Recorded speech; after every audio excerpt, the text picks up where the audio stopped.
wisdom comes from understanding. Looking at the initial verse, entering the path and upholding the Dharma is not difficult.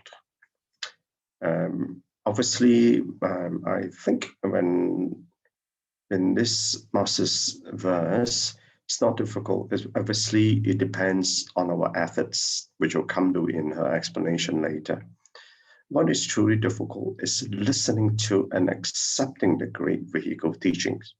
And the part, I say the difficult, is listening and accepting. So it's about, here it's about faith and understanding. So if we do not have faith, we cannot even accept it. And not listening, obviously, we cannot understand. So this relates to the title of this particular chapter, Faith and Understanding. So by first listening to the small vehicle that was taught, we gradually advance toward realizing the great Dharma, which is obviously the essence of this particular chapter 4, that and how the four great disciples and all the other disciples as well, they have listened to the Dharma and realizing that the Buddha realized they couldn't get to the great Dharma vehicle straight away. Then we can come and go without doubts or difficulties and troubles and afflictions in the body. And that is the gradual progress of one in cultivation. So therefore, if we understand this, actually for us to understand the Lotus Sutra, we also need to understand the teachings of the small vehicle, because the Lotus Sutra encompasses all the other teachings in the sutras. So I understand. Actually, all it takes is resolve the progress in our practice. And this is the part that relates to this particular line, that it is not difficult. Difficult is listening and accepting. So therefore, all it takes is to resolve the progress in our practice. So to resolve the progress in our practice, our efforts are going to put into the practice. So what is this efforts that we're to put into practice? So if you then look back at the 37 practices of enlightenment, the third of the four mentions about then faith, aspiration, then effort. Right? That's on the four bases of fulfilling powers. So if you want to fulfill your vow to be practiced, you need to have the aspiration. Number two, you need to have the efforts. And then there's 5 spiritual roots and the 5 spiritual powers. Again, the second one is effort. So it starts with faith, then 2, it's efforts. So both in the spiritual roots and the spiritual powers. And again, in the 7 factors of enlightenment being the last one, before obviously the Noble Eightfold Path. So the 7 factors are, number 1 is mindfulness, number 2 is about investigation, then effort. So therefore, you can see the efforts for us to practice actually in the 37 factors of enlightenment is repeated 3 times. And so that effort obviously come in different perspective and apply that. And this is a resolve. This is a resolve that we need. So all difficulty is only in our minds. In much the same way in our worldly life, isn't it? In our worldly life, when you work, when we started to study and go to school, people put in the efforts to do well in school. So in same thing with our career. So our minds seek is that which will benefit us, and that's the problem. And this is the way that our mind works, because we have been educated in that way to do things that will benefit us. And same thing with our career. There's only one position to be number 1. So what happens? We'll find each other become the number 1. So we want teachings that benefit us, and then we are told to benefit other people, those who have absolutely no connection to us. Why would we be willing to accept that? And that's that is one of the things that in Buddhism that people find hard to accept, because the worldly convention has in such a way that people have been brought up to benefit ourselves. So, and we are been taught to think, even when we were working, been to taught to think. So, and here we are getting into practice. No, that's not the way to live, but the way to live is to give. So that's the part that for people to have that understanding, it's not easy. So there's obviously in the story of the ox herder, which you all have shared. But I think the point to make here is that, and this one, our heart being an enlightened being, he knows that it's a karmic, his own karmic retribution. And in the same way, for us as householders, we are not enlightened, but certainly for me, I am not enlightened. So all the becomings that the events that come to our life is how to learn to accept them. Not only learn to accept it, but learn from it. And that's the part that all things, whether difficult, whatever difficult that come to us, that is, every difficult has a teaching behind it. And this is part that we also need to learn. So even for one who is an arhat, he realized that, and even for an arhat, and even for the Buddha, those karmic retribution have to be repaid. So therefore, at the end of the day, because he understood the Dharma, he was grateful, and that is a resolve that we need to have. And but more often than not, when things happen to us, we'll be lamenting on the pain without learning the lessons. So in this particular sutra verse, he said, it is said, he said to the boy, son, I now have gold, silver, and treasures overflowing my storehouses. You already know precisely how much or how little of this to be taken in and given out. So what is the gold, silver, and treasure? We'll come to in the next page. So this particular verse here is the analogy of the true Dharma of the middle way, the principles of great vehicle teachings. And what great vehicle teaching is, by grasping one truth, we can understand 10,000 truths. So even though the Dharma laws are immutable, the important thing is we get to understand one truth well.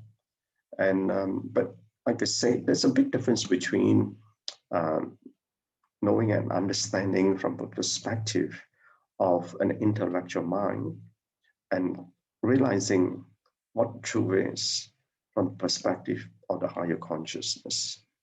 So the middle way is not clinging to existence nor to emptiness, and that is what the Master explained the middle way is. And to all the Dharma laws are treasures for us. So the storehouse in this context here is for the knowledge of cultivation, contemplation, samadhi, and wisdom. And if you look at the every day that Master started teaching, should we start off with a contemplation first? And obviously the samadhi is the state of stillness that one is in. So the 18 aspects of emptiness, I would not run through, but I listed down here for you all to take note. Then you can use this as a reference going forward. I understand. So just now, I think Brother Alex already explained the emptiness, so I won't really be touching on this. So the Buddha Dhamma, the teachings, all fall into one of four categories. And this refers to, remember the earlier sutra was the gold, the silver, the treasure. And this is what it references: the unique teaching, the common teaching, Pitaka teaching, the perfect teachings. Since Sister Wai-Bai already covered this, I will just leave this particular point here, and you can run through it.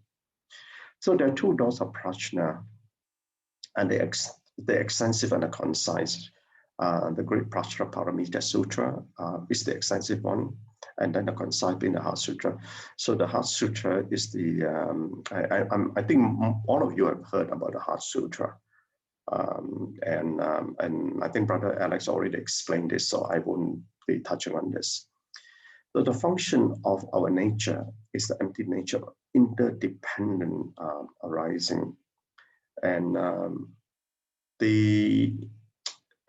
in some way understand. Okay, let's go to the next one. Understand the nature of phenomena. So this one, why did Master say understand the nature of phenomena? And because phenomenon is what of self. So therefore, for a phenomenon to arise, and this is interdependent arising, it must come from somewhere because it cannot pop up on its own. So therefore, the principle empty nature comes from intrinsic nature of phenomena because by nature, if it's dependent on something, so by nature, the intrinsic nature must be emptiness. And this is what this thing about. So if then, how does phenomena arise? Phenomena arises actually from the manifestation of mind. So we go back, how does then the manifestation of the mind arises? It arises from one, what desire within us, emotion within us. So therefore, one can see a matter, and the matter is there, but 10 person who sees this matter will have 10 different manifestations of the phenomena. So the nature of phenomena is unattainable. Unattainable because it cannot exist on its own. For all things to happen, we need assistance from everyone to bring these causes and conditions together.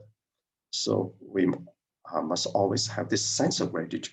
So in very much the same way that for us to be on this particular path, there's so many things that happen for us to be on this path. So for example, how did I land up in Sochi? Is Sister Kaping. So therefore, my gratitude is for Sister Kaping to be who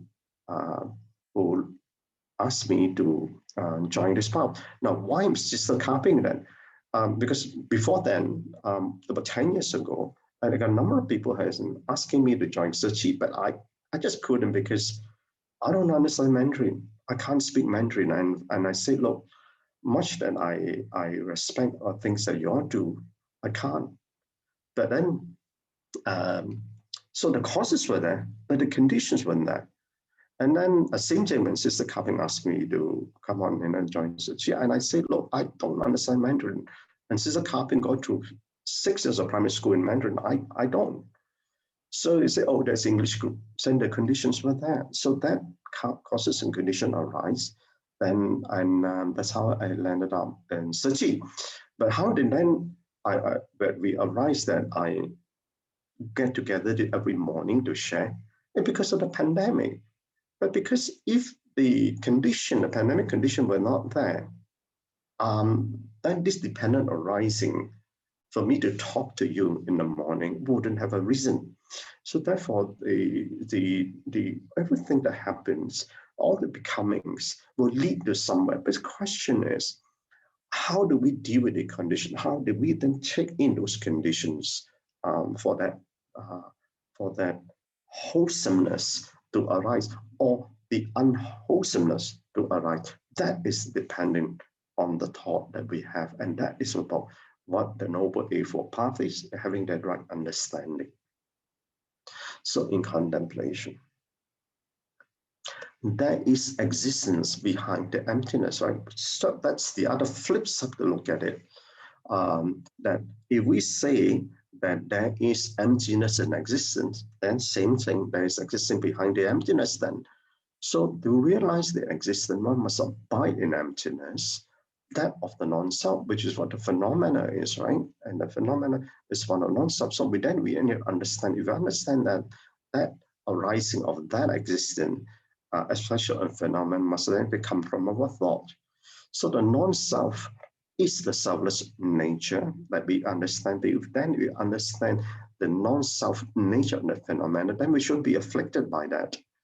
So the selfless nature is realized through living the life for the benefit of others. So in our arising of this particular life, which will cease at the end of it, then we need to then understand what is that from the birth to the death, what is that particular purpose. So when we take in the Dharma, when they realize the selfless nature, then realize and what this great Dharma vehicle teaching is about benefiting others. And that's why Master said like in the explanation that we've been taught to benefit ourselves, but then the Dharma teaches you the other way around, and that is when this to understand this wondrous existence in true emptiness. So the wisdom of emptiness can then be realized. The existence is therefore of wondrous existence, which I just explained. Then you then realize what this that this existence is. So the wondrous existence is the purity of that intrinsic existence, which is then you got to ask yourself, what is that intrinsic existence you have? And then if you relate that back deep down, you refer to the true suchness. So in the path, the wondrous existence is therefore the heart of the Bodhisattva and the mind of the Buddha, is it not? So therefore, why the heart of the Bodhisattva? That's just what this wondrous existence is about, and on the mind of Buddha, which is in total innocence. No, it's not beyond even emptiness, but nothingness. So how wonderful will your existence be? So on relationship, a short one. With the right concentration for others, and you find that the power of concentration is also contained in the different practices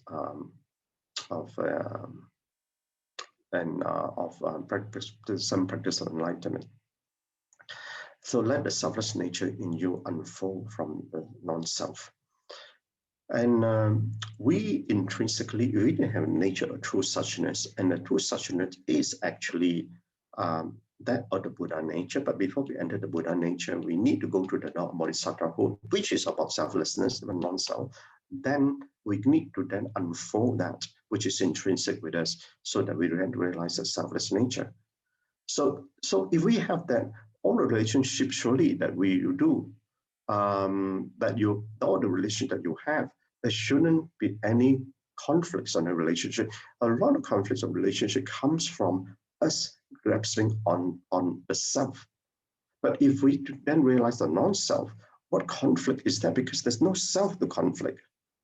So there is nothing in you that is for you. But yet, there is everything in you that is not for you. So understand this last line. Okay, Kannan brothers and sisters, thank you. Kannan BrotherChin for giving us such a wonderful summary for us. Brothers and sisters,